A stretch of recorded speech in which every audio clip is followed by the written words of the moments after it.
நாம இப்ப சண்டை போடல, நம்மளை சண்டை போட வச்சிட்டு இருக்காங்க, நம்மளை டைரக்ஷன் பண்ணிட்டு இருக்காங்க. அதை மட்டும் ஞாபகம் வச்சுங்க.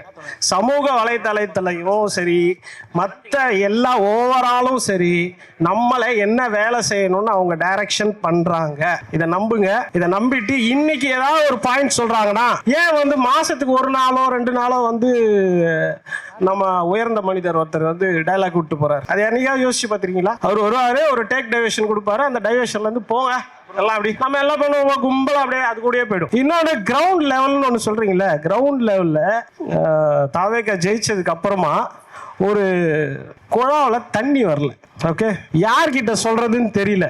லோக்கல் வார்டு மெம்பர் கிட்ட போய் சொல்லணும்னா அவன் தோத்த எலெக்ஷன், ஏன்னா டிஎம்கே வார்டு மெம்பர் தோத்துட்டான், அவன்கிட்ட போய் நான் இப்படி சொல்றது, அவன் என்ன சொல்லுவான் ஏது செய்வான்னு தெரியல. நம்ம ஒரு 10-15 நாள் வந்து நம்ம இருக்கிற தோழர்கள் எல்லாருமே ரொம்ப கோபத்திலே தான் இருந்தாங்க. ஐயோ, இந்த ஜனங்களுக்கு எதுவுமே பண்ணக்கூடாது, நம்ம எதுவுமே செய்யக்கூடாது அப்படின்ற ஒரு கான்சன்ட்ரேஷனில் எதுவுமே பண்ணக்கூடாதுன்ற ஒரு நிலைமையில் இருந்தும் தன்னைத்தானே சரி பண்ணிட்டு இந்த ஜனங்க தப்பே பண்ணாலும் திருப்பி போகணும்னு நம்ம முதல்வர் மறுநாளே போயிட்டு என்ன பண்ணாரு, நன்றி சொல்லிட்டு வந்தார் போட்ட ஓட்டுக்கு.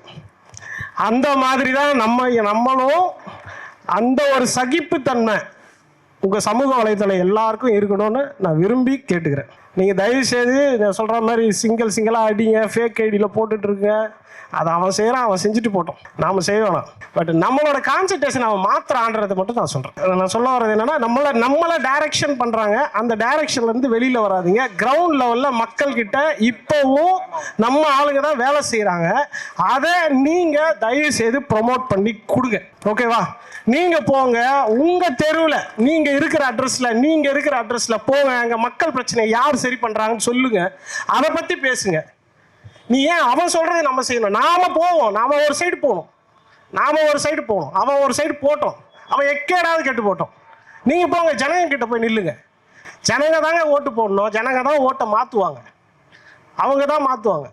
ஜென்சின்னா மிஞ்சி போனால் நம்மளை என்ன சொல்லுவாங்க, நம்ம ஊழல்வாதின்னுவான். அவங்ககிட்ட அதை சொன்ன மாதிரி யார்கிட்டையுமே அந்த இது இருக்காது. அங்கே போங்க, ஜனங்க கிட்ட போங்க. உங்கள் தெருவில் ஒரு குழாவில் தண்ணி வரலன்னு சொல்லும்போது அது யார் சரி பண்ணுறான்னு எடுத்து வீடியோ போடுங்க. நம்ம ஆள் ஒருத்தன் நல்லது செய்கிறான்ல, அவனை மட்டும் தூக்கி வைங்க, அது போதும்.